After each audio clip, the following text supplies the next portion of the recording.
prepared with everything I need for the Jay-Z documentary. The moment he sent that legal letter, I knew I had to let the world see who he really is. He and Diddy are cut from the same cloth. He just hides his arrogance and control behind a cleaner image. Our feud has lasted 20 years, and I know better than anyone what he's done in the shadows. I even suspect that so-called funeral bouquet wasn't Diddy's idea at all, but Jay-Z acting on his behalf. Back when Nicki Minaj posted that video of him wearing a pink wig, all I did was repost it, and he got so nervous he had his lawyers threaten me. In 2015, Nicki worked her ass off helping him build his platform, and he allegedly pocketed her $7.9 million in royalties. And then there's his fingerprints all over key incidents through the years, whether it's the elevator footage or the guest list at Diddy's parties. He was involved, clearly, but somehow he always walks away untouched. That's what he's best at, pulling strings behind the scenes while pretending to be spotless in public. And now that a corner of the darkness has been ripped open, I'm not stopping. Everything my team and I are doing isn't about attacking anyone. It's about making sure the truth can't be buried by him ever again. He ain't answering the phone? He ain't answering the motherfucking phone. Yeah, it's like this, like we had a black billionaire's lunch. Black excellence, they're sitting there like, yeah. It's a billionaire brunch. Oh, Like, I hate you, man. And we here together, and we're gonna keep staying together. We getting tighter. unaware of anything going on here. This is the one time I'm gonna be with you this year. Yo, I feel like I'm normal again. Jay-Z faces mounting pressure as alleged private exchanges with Diddy surface, triggering widespread online reaction. The revelations have thrust him into an uncomfortable spotlight, reigniting long-standing speculation surrounding his close association with Diddy and past connections, now viewed with fresh scrutiny.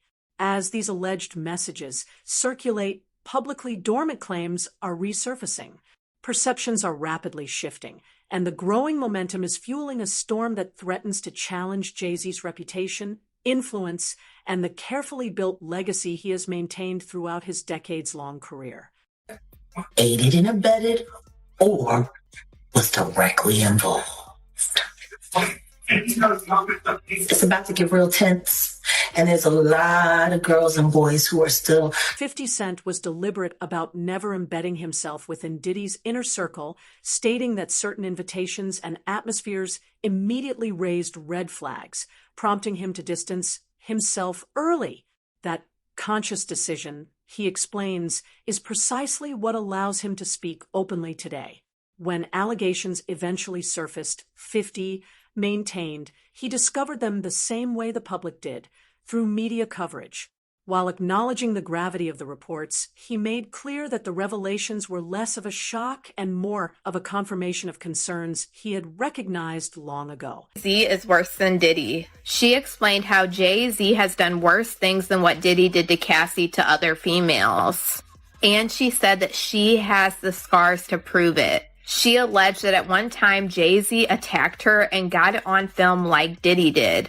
And she alleged that this is why Jay-Z is totally pulling away from Diddy and you don't see him around. And it's been alleged for quite a while that Jay-Z is pulling away from Diddy because he doesn't want himself caught in the crossfire. I mean, you even have 50 Cent at this point talking about how Jay-Z is in hiding while this whole Diddy thing blows over. And you even have these accusations of Jay-Z being responsible for what happened to Cassie White. So I'm going to go ahead and roll you guys this clip of everything that Jag had to say about Jay-Z being worse than Diddy. And you guys let me know what you guys think about all this in the comments. Sean Carter is just as bad as the diddler.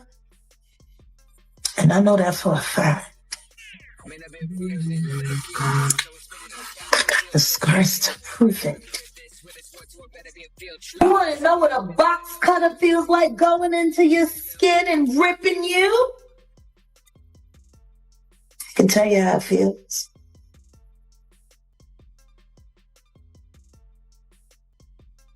Y'all ain't seen shit yet. That Cassie shit, that's nothing. I'm saying Sean Carter remembers everything he did to me and he's got it on tape.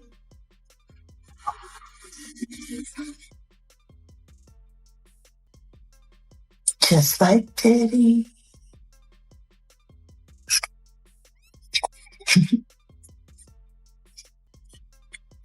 you're going to be crazy. It's going to be the women that get them in the end. As the investigation widened, attention gradually shifted toward Jay-Z, with critics questioning his silence as developments surrounding Diddy continued escalating. That reserved stance deepened suspicion, leading some to believe his team detected early signals of his name surfacing in civil discussions and moved swiftly to manage public perception. Others warned that even without formal charges, reputational damage was already taking shape, as social media accelerated the spread of unverified claims and amplified speculation, transforming uncertainty into immediate, hard-hitting consequences that felt both swift and virtually impossible to contain. His accuser is saying that even though she dropped the lawsuit, she still stands by what she says, and she only dropped it because of harassment and the fact that she's terrified of Jay-Z. She says that Jay-Z is allegedly bullying her into saying that her accusations were false. In fact, in new legal documents, she is claiming that she was recently approached outside of her home and cornered by two people who told her they were investigators working for one of Jay-Z's lawyers. He claims they tried to get her to sign an affidavit stating that her art claims against Jay-Z were false, but she refused. Jane Doe also claims the alleged investigators asked her if her attorney, Tony Busby, sought her out as a client and offered her money to pursue false claims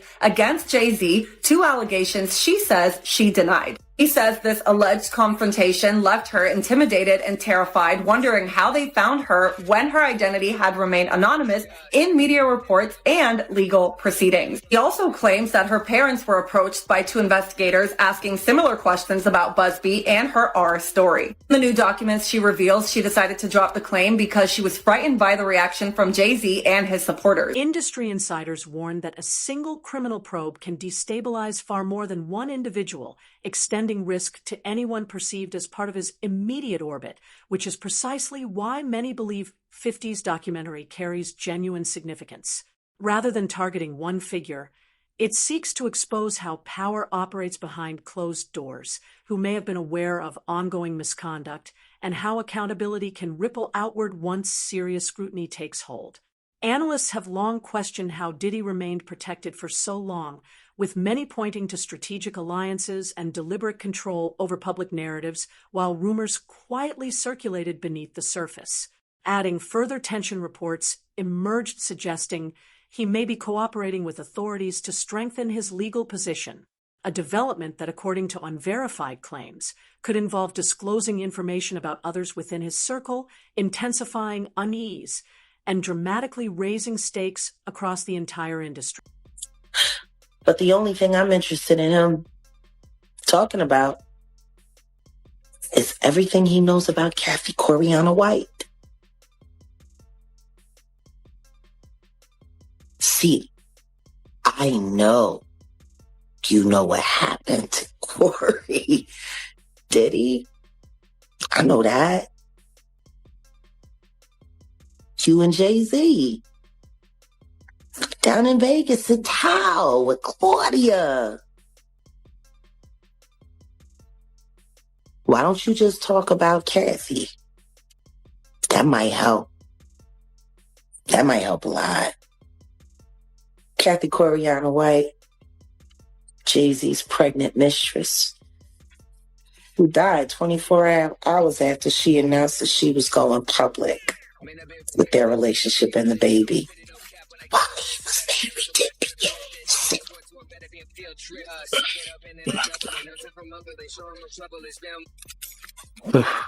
Was it an aneurysm, Diddy? Or are you the one who paid the same coroner that you...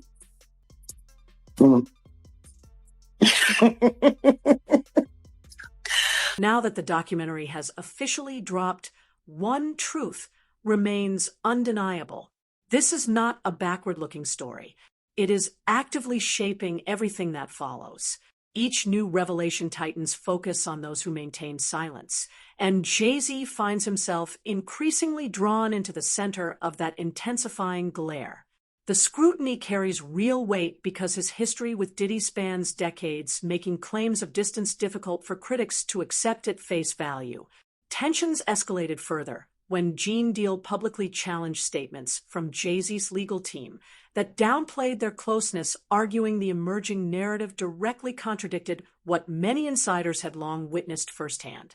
As more voices come forward and timelines are carefully dissected, pressure continues mounting, transforming once quiet associations into unresolved questions that stubbornly refuse to disappear. Enough that they wasn't playing basketball, they wasn't playing baseball, they wasn't playing football, and they wasn't playing hockey or soccer for Diddy to come on stage, pat him on his ass, and then make the statement to people in the world that can't nobody call me Sean but Jay-Z. Now, I don't know what kind of statement, and I can't say, I wish I could say half a homo, but I know I can't say it, but I don't know what kind of half a homo that is, and you trying to say that you're not close to somebody.